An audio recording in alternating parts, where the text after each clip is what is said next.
Puji Tuhan, selamat malam. Perkenalkan, nama saya Angel Sasoeng, program studi pendidikan agama Kristen. Saat ini saya akan menjelaskan isi Alkitab secara singkat dari Kejadian sampai Wahyu dengan bantuan C7 Asia.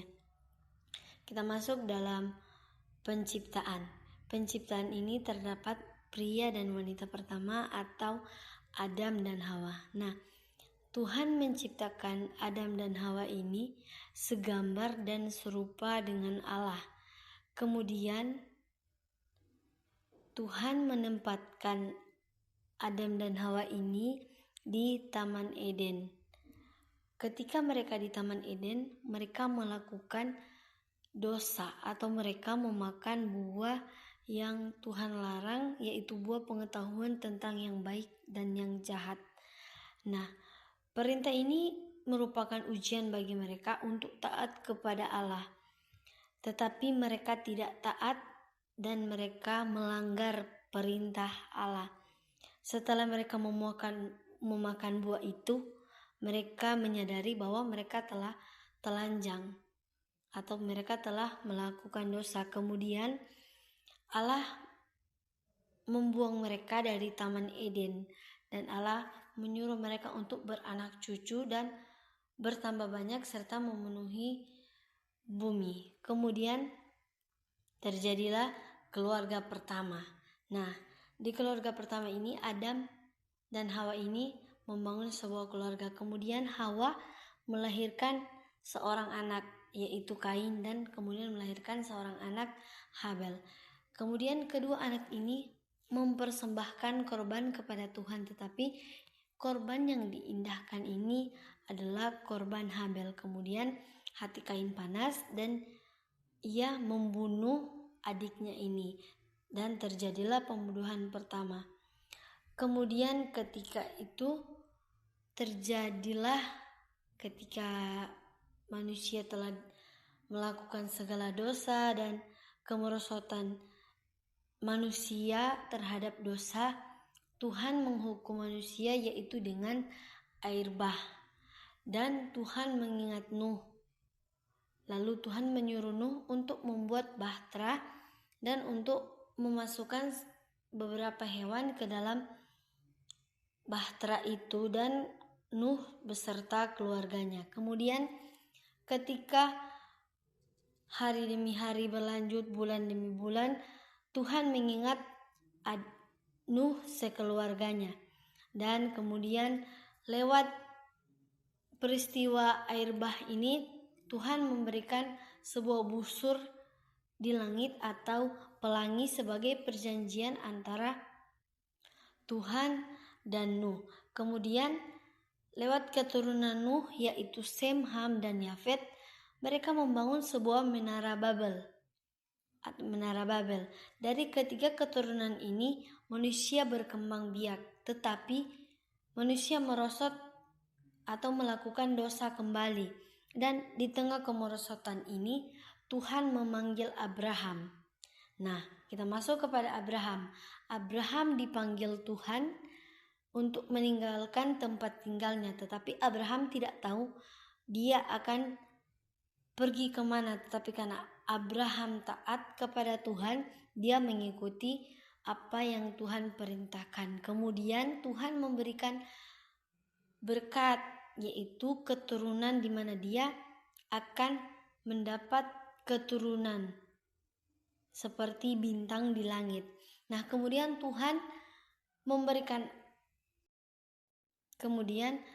memberikan kepada Abraham keturunan yaitu Ishak dan Ismail. Nah, kemudian Ishak ini atau anak cucu dari Abraham memperanakan 12 suku Israel dan salah satunya adalah Yusuf. Nah, Yusuf telah lahir. Karena iri hati dari kakak-kakaknya, Yusuf ini dibuang di sumur, dijual dan sampai ke tanah Mesir. Di Mesir ini dia telah Tuhan persiapkan untuk menyelamatkan kakak-kakaknya dan orang tuanya dari kelaparan. Dan akhirnya keluarga Yusuf ini mereka menjadi orang yang terpelihara di tanah Mesir. Kemudian Yusuf meninggal dan orang-orang di Mesir ini tidak mengingat akan Yusuf dan mereka menindas bangsa Israel. Dan bangsa Israel ini berteriak minta tolong kepada Tuhan. Dan Tuhan telah menyiapkan Musa. Dan Musa lahir. Tuhan mempersiapkan Musa untuk menuntun bangsa Israel keluar dari tanah Mesir. Dari Musa ini muncullah 5 khotbah, yaitu atau 5 kitab Musa. Kemudian terjadi peristiwa di Gunung Sinai, yaitu Tuhan memberikan 2 loh batu atau hukum Taurat. Selama 40 tahun Musa memimpin bangsa Israel keluar dari tanah Mesir dan kembali ke tanah perjanjian yang diberikan atau telah Tuhan nubuatkan kepada Abraham.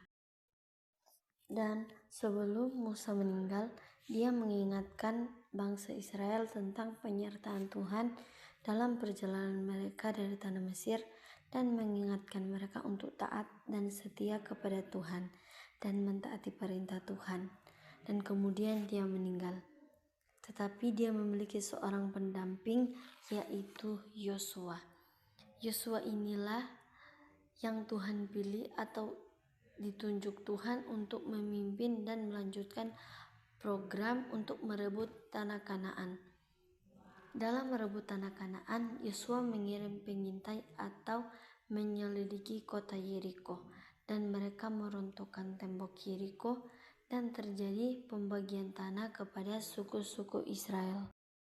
Dan sebelum Yosua meninggal, dia mengingatkan kepada bangsa Israel untuk tetap setia.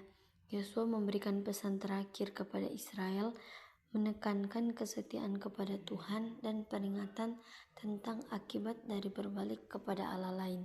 Yosua juga membuat bangsa Israel memperbaharui perjanjian mereka dengan Tuhan di Sikem. Tetapi ketika Yosua meninggal, akhirnya orang Israel kembali melakukan dosa dan mereka hidup di zaman anarki.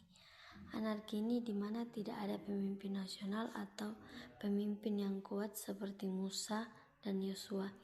Maka timbullah para hakim-hakim, sekitar 13 atau sampai 15 hakim. Ada 2 tokoh yang hidup pada zaman anarki ini, yaitu Rut dan Samuel. Kemudian Samuel menjadi hakim terakhir, dan ketika Samuel menjadi hakim atas bangsa Israel ini ingin memiliki raja seperti bangsa lain. Kemudian muncullah komunitas kerajaan. Nah, kerajaan ini yaitu raja pertama di mana Saul, dan karena ketidaktaatan Saul dia ditolak oleh Tuhan. Dan Tuhan memilih Daud sebagai raja atas Israel. Kemudian Daud meninggal dan diganti dengan Salomo anaknya yang menjadi seorang raja.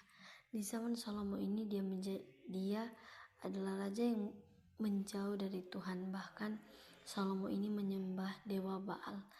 Karena pengaruh dari istrinya membuat hati Salomo menjauh dari Tuhan. Dan Tuhan menyatakan bahwa kerajaannya akan terpecah belah, dan di tangan anak Salomo yaitu Yerobeam dan Rehabeam kerajaan Israel terpecah dan muncullah perang saudara. Kemudian kerajaan utara ini dibuang ke Asyur, dan setelah dibuang dan kerajaan selatan ini dibuang ke Babel. Kemudian bangsa Israel dibuang atau tinggal pada komunitas pembuangan. Yang menyebabkan bangsa Israel dibuang adalah penyembahan berhala. Mereka mempersembahkan anak mereka kepada Baal. Tetapi di tengah pembuangan bangsa Israel, Tuhan berjanji untuk memulihkan atau mengembalikan mereka ke tanah perjanjian. Setelah dikembalikan, mereka kembali hidup seperti dahulu, dan akhirnya Tuhan tidak berfirman kepada bangsa Israel, dan terjadilah masa senyap. Di masa senyap ini muncullah tokoh Yunani, yaitu Alexander Agung. Masa ini merujuk pada periode antara penutupan kitab Perjanjian Lama dan pembukaan kitab-kitab Perjanjian Baru. Pada periode ini tidak ada nabi yang diangkat oleh Tuhan untuk berbicara langsung kepada umat Israel, sehingga disebut masa senyap. Dari masa senyap inilah lahir Yesus yang merupakan tokoh penting dalam kitab Perjanjian Baru. Dalam kisah Yesus ini, mulai dari kelahiran sampai kepada kematian. Pada usia 8 hari Yesus disunat dan dia melakukan pelayanannya sekitar 30 tahun. Dan oleh muridnya dia pun dijual. Kemudian Yesus disalib dan dikuburkan, tetapi pada hari yang ketiga dia bangkit. Dan dari kelahiran Yesus ini lahirlah gereja, kemudian surat-surat pengembalaan, dan akhirnya dicatat apa yang akan terjadi di masa depan dalam kitab Wahyu. Inilah cerita singkat tentang Alkitab dari mulai Perjanjian Lama atau Kejadian sampai dengan kitab Wahyu. Terima kasih, Tuhan Yesus memberkati.